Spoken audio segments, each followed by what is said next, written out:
gardée par rapport à la lourde charge qui nous attend et dont nous sommes parfaitement conscients. Mais au moment où je prends la parole, je pense à quelqu'un qui était avec nous. Je veux parler des avocats. Et qui se sont battus pour que ce pays change, qui ont contribué de manière exceptionnelle à l'avènement d'une nouvelle ère. Je les salue, ils sont là. Vous me permettrez juste de citer les 3 qui sont devant moi, parce que je vous vois tous. Il y a Massokhna Nakan que je vois, mon maître Ciré Clédor Ly et Saïd Larifou qui nous vient de Paris, juste pour assister à cette cérémonie-là. Donc je ne pouvais m'empêcher de parler de le citer. Je pense particulièrement, disais-je, à Cheikh Khoureyssi Ba. Et je prie qu'Allah lui accorde sa bénédiction et son pardon là où il est.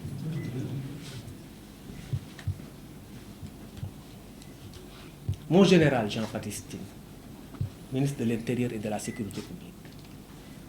Monsieur le secrétaire général du ministère de l'Intérieur et de la Sécurité publique. Monsieur le directeur général de l'administration territoriale. Monsieur le directeur général de la police nationale. Mon général, au commandant de la gendarmerie nationale, directeur de la justice militaire. Mon général, commandant de la brigade nationale des sapeurs-pompiers. Monsieur le directeur général des élections. Monsieur le directeur général de l'agence d'assistance à la sécurité de proximité. Mesdames, Messieurs les directeurs nationaux, chefs de service et personnels du ministère de l'Intérieur et de la Sécurité publique. Mesdames, Messieurs, chers invités, en vos rangs, titres, grades et qualités. C'est avec humilité, un sens élevé du devoir et une conscience aiguë des responsabilités qui m'incombent que je prends aujourd'hui mes fonctions de ministre de l'Intérieur et de la Sécurité publique de la République du Sénégal en remplacement du général de corps d'armée, le général Jean-Baptiste Tine. Je voudrais remercier particulièrement son Excellence, Monsieur le Président de la République, Monsieur Bassirou Diomaye Diakhar Faye, et son Premier ministre, Monsieur Ousmane Sonko, pour la confiance placée en notre personne. Cette nomination nous honore. Elle honore tous ces gens qui sont là. Elle m'engage aussi davantage. Je mesure donc pleinement la dimension stratégique, régalienne et hautement sensible de ce département ministériel, dont Feu Djibo Leyti Ka, paix à son âme, disait à juste titre qu'il constituait la colonne vertébrale de l'État. Notre pays, le Sénégal, demeure un havre de paix, de stabilité dans un environnement régional fragile, exposé à des menaces multiformes, des agressions, violences urbaines et en milieu rural. Notre priorité sera d'assurer le bon ordre, la tranquillité et la sauvegarde des personnes et de leurs biens. Nous devons davantage remettre en scène l'ordre, le civisme entre autres, la sûreté, la salubrité et la tranquillité publique. Je le dis avec toute la gravité qui sied. Ces objectifs seront au cœur de notre action. La discipline, l'amour du bien commun, l'amour de la patrie sont des vertus qu'il nous faut ressusciter avec fracas. Je rends un hommage à nos forces de défense et de sécurité, à notre administration territoriale et à tous nos collaborateurs et partenaires. Je leur renouvelle toute mon affection et les rassure qu'ils trouveront en nous un collaborateur sincère et prêt avec eux à atteindre les objectifs qui nous sont assignés, le tout sous la haute direction du président de la République et de son Premier ministre. Il nous faut une doctrine du service public et non de la puissance publique. Le droit administratif, comme vous l'avez compris, a évolué. On est parti d'un droit administratif de la puissance publique à un droit administratif du service public, c'est-à-dire un service public au bénéfice de tous les Sénégalais. Nous devons donc créer un climat propice à la réussite de nos actions. C'est dire que la concertation, le dialogue dynamique et constructif avec de larges consensus seront les outils avec lesquels nous comptons mener notre action. Au personnel du département, je réaffirme mon engagement et ma disponibilité pour une franche et fructueuse collaboration dans l'intérêt exclusif des Sénégalaises et des Sénégalais. Vous trouverez en nous une écoute attentive et aucun effort ne sera de trop afin de vous garantir des moyens et un environnement de travail propice à la production de résultats pour le bien-être de nos concitoyens et de ceux qui vivent parmi nous. Aux acteurs politiques et à la société civile, ma porte vous sera grandement ouverte de tout temps. Je puis vous rassurer de ma disponibilité et ensemble, nous mènerons la barque à bon port. À cela, j'associe aussi les guides religieux, comme l'a précisé tout à l'heure le général Jean-Baptiste Tine. À tout le peuple sénégalais, nous serons à votre service. Je vous remercie.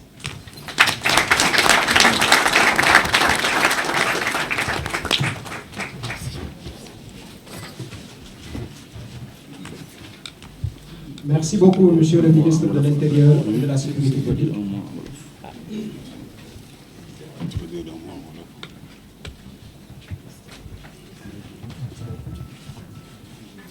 jërëjëf li ma wax ci nasaraan léegi ma ne ma wax ko ci wolof laa naam waaye nag xam nga nasaraan ak wolof moom am na yu bari yoo xam ne dañ ciy wutee naa jéem nag dégg naa wolof nag tuuti bu baax sax d'ailleurs parce que waalo la damay tënk rek di gërëm général Jean-Baptiste Tine ci wax ji mu wax ju rafet ji mu wax te di ko feddali suñu cofeel ak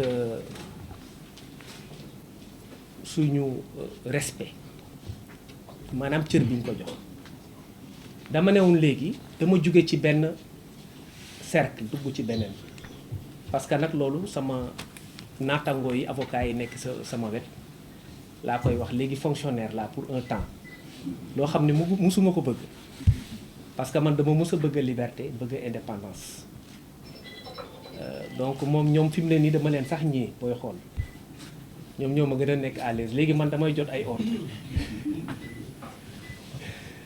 donc maa ngi nuyu ñi fi nekk di commencer par ma soxna kan ak sama maître Ciré Clédor ak Saïd Larifou bi nga xam ne dafa jóge ba bitim réew pour ñëw assister réunion bi maa ngi ci dolli également Demba Ciré Bàcci li nga xam ne depuis lors def na liggéey bu mucc ayib maa ngi ko doon wax léegi EG moom laa def sama directeur de cabinet provisoirement day dellu nag ma jël beneen waaye moom fi mu nekk ni ñaari fan yëpp moo nekk sama directeur de cabinet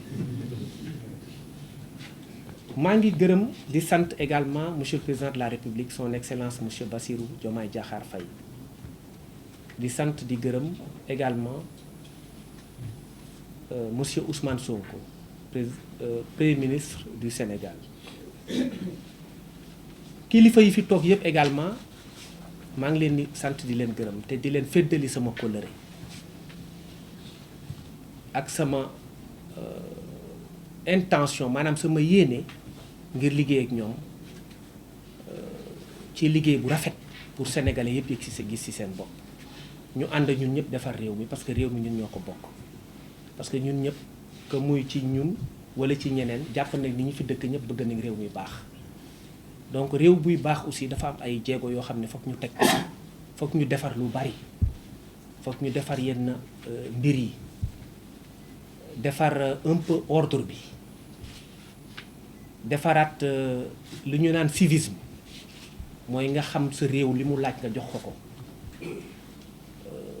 parce que réew buy développé dafa am ay indices mooy ñi fa dëkk ci seen bopp ñooy jël seen maanaam dund jébbal ko réew mi dafa jot ci ñu ne par exemple man li ma jàppee sama bouteille bii ma moom mu nekk sama yëfi bopp noonu laa jàppee mbedd bi mu nekk sama yëfi bopp maanaam dootuñu wax ni mbedd bi mbeddu buur la mais dañ naan mbedd bi sama mbedd la ñu bokk ñu ñëpp ci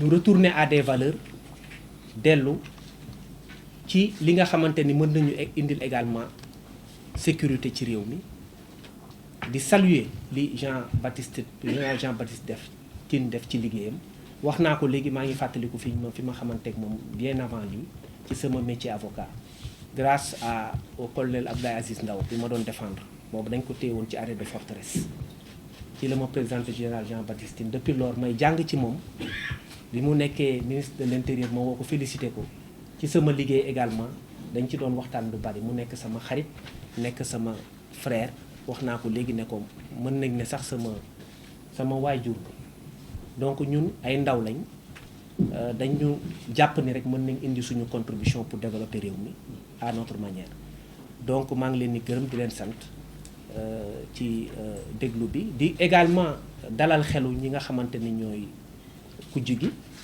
société civile bi que saa yu ma bëggee gis samay bunt ubbi naa ko pour ñëpp ñuy waxtaan parce que réew dañ koy pencoo réew dañ koy waxtaanee di sant di gërëm également kilifa diine ak kilifa aada yi maa ngi leen di gërëm di leen sant jërëjëf.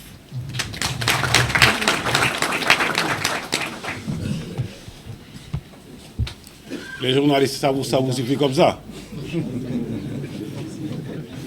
Il a dit ce que j'aurais dit. Mais en bon séeréer. Bon, allez, on va essayer. jërë ngeen jëf kaddu gi du weesu ay kaddu cant ak ngërëm ci seen tawaay yéen d'abord ñu ñëw teewee cérémonie bi waaye aussi ay kaddu ngërëm ci njiitu réew mi ak njiitu jawriñ yi ngërëm aussi ñi doon liggéey ak man diiru at ak genn wàll fii ci ministère de l'intérieur. Ministère de l'intérieur liggéeyam boo koy xool juróomi banqaas la bi ci jëkk kaaraange la dëkk bi gën na dal ak ni mu meloon en avril 2024 du may sawaral di ko wax bi ñuy ñëw génne alkaati yi ak gendarme yi ci mbedd mi sax problème la woon loolu am na avancé bu baax a baax élection woote gis ngeen élection yi ñu fi organisé c'est pour la première fois dans l'histoire ñu def fi dara te kenn contesté wu ko alors que ñun la contestation c'est dans l'ADN des Sénégalais jàppale diine gi yëngu nañ ci bu baax a baax donc ñoom tamit dañ leen di sant leen gërëm parce que seen place ci réew mi kenn mënu ko amul naa table. Après li ñuy wax colonne vertébrale bi administration territoriale bi souvent ñu ci bari du ñu xam sax lan mooy seen liggéey tellement ñoom ñooy def lépp ils sont partout ñoom ñooy def lépp donc au total vraiment maa ngi leen di gërëm di leen sant maa ngi gërëm ñëpp di sant ñëpp di ñaanal Mouhamadou Bamba Cissé mu def fi liggéey bu mucc ayib te kooku amu ci benn njàqare je suis persuadé que il va faire des résultats élogieux jërë ngeen jëf.